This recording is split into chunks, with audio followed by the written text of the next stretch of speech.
Hola queridos amigos, yo soy Harold Yesid Payares Moreno, estudiante de la licenciatura de Filosofía en la UNAD, y a lo largo de este semestre, en la asignatura Seminario de Autor Filosofía Moderna, hemos abordado al filósofo Immanuel Kant, y he querido empezar esta sustentación con una frase que tal vez reúne su pensamiento, o por lo menos nos permite conocer mucho de su querer y pensar.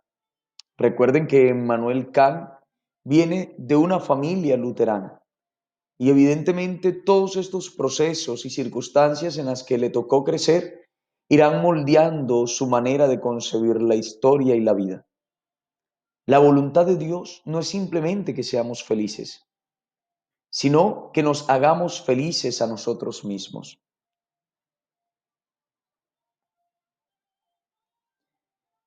Abordaremos el pensamiento de Immanuel Kant a la luz de cuatro preguntas.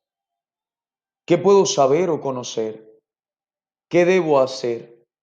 ¿Qué me cabe o puedo esperar? ¿Y qué es el hombre?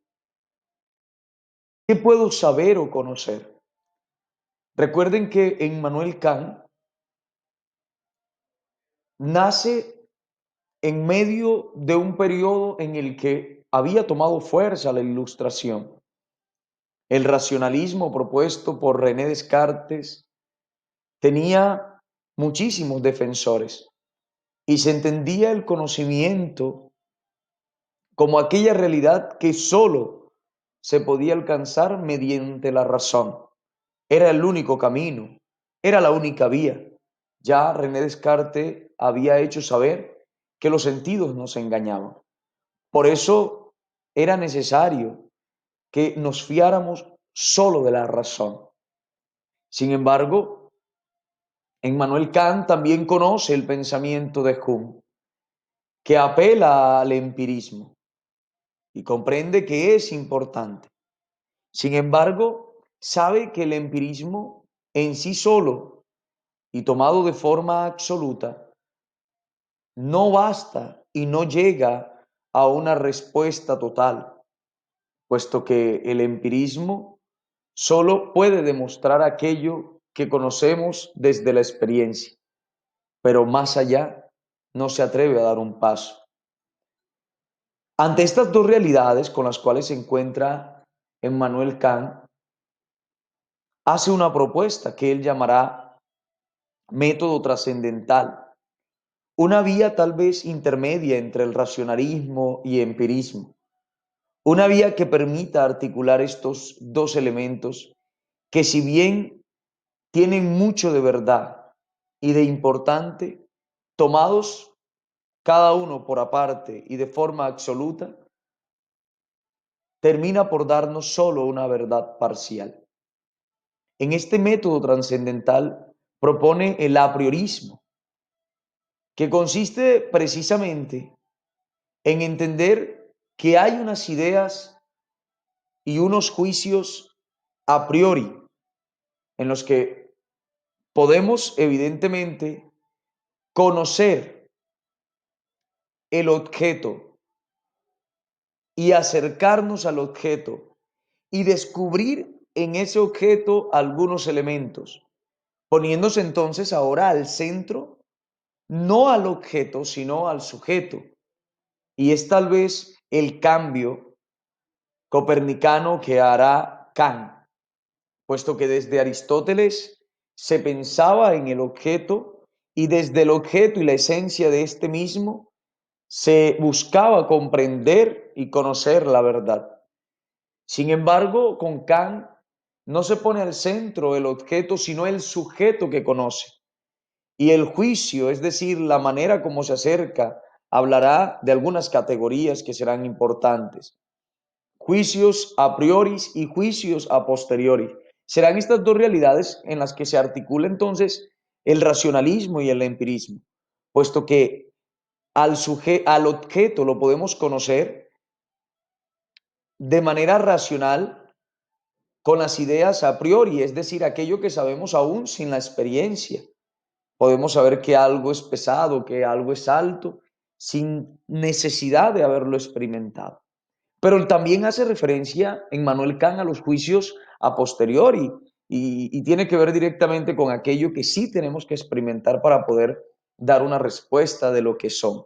En el caso, por ejemplo, de un helado, solo sé a qué sabe ese helado luego de probarlo, luego de tener una experiencia de conocerlo. Por último, en Manuel Kant se hace una pregunta.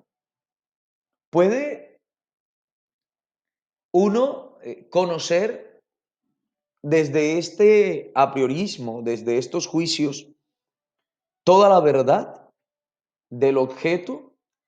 Y bueno, él mismo llegará a la conclusión que en el plano metafísico eh, es imposible, puesto que hay realidades que escapan a esta realidad de los juicios y del apriorismo, puesto que no entran en esta lógica.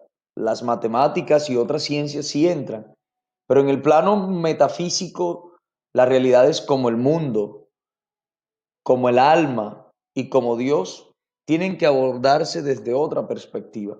Y entonces hablará del no humano, que consiste precisamente en aquello esencial que es imposible conocer y que hace parte del objeto y a lo cual evidentemente no podemos abordar de ningún modo y de ninguna manera. Luego en el qué debo hacer, hay una expresión que puede introducirnos a esta segunda pregunta. Ten coraje de usar tu propia razón. Ese es el lema de la iluminación. Emmanuel Kant apuesta porque el hombre apele a descubrir la verdad, a ir más allá de lo que ha aprendido y le han enseñado. La ilustración es la salida del hombre de su culpable incapacidad. Tiene que reponerse a esa estructura que ha heredado y comenzar a pensar por sí mismo. Salir de esa comodidad en la cual se encuentra, en la que otros piensan por él y le dan las ideas ya establecidas. Y sobre todo en ese qué debo hacer, aparece el imperativo categórico, en el que evidentemente se hace referencia a la ética y al bien, vivir de tal manera que nuestra vida, que nuestra conducta pueda tomarse como ley universal. En definitiva, en ese qué debo hacer, vivir conforme a la verdad. Es la propuesta que nos hace Emmanuel Kant, vivir conforme a la verdad. ¿Qué me cabe o qué puedo esperar? Todos los intereses de mi razón, especulativos y prácticos, se combinan en las tres siguientes preguntas. ¿Qué puedo saber? ¿Qué debo hacer? ¿Qué puedo esperar? Y aquí tendríamos que decir que en este esperar, Emmanuel Kant entiende que el hombre es un ser histórico, que tiene un pasado, que tiene un presente, que tiene un futuro, y que esa vida tiene un sentido, y el hombre tiene que buscar ese sentido de su propia existencia, de su propia vida, precisamente en ese pensar, en ese liberarse, emanciparse, está precisamente el sentido, la razón del vivir. Y por último, el deber moral. ¿Qué me cabe esperar? Ser bueno, vivir conforme a lo que yo creo me conviene y es mejor para mí. Por último, ¿qué es el hombre? Sin el hombre y su potencial para el progreso moral, toda la realidad sería un mero desierto, una cosa en vano, sin propósito final.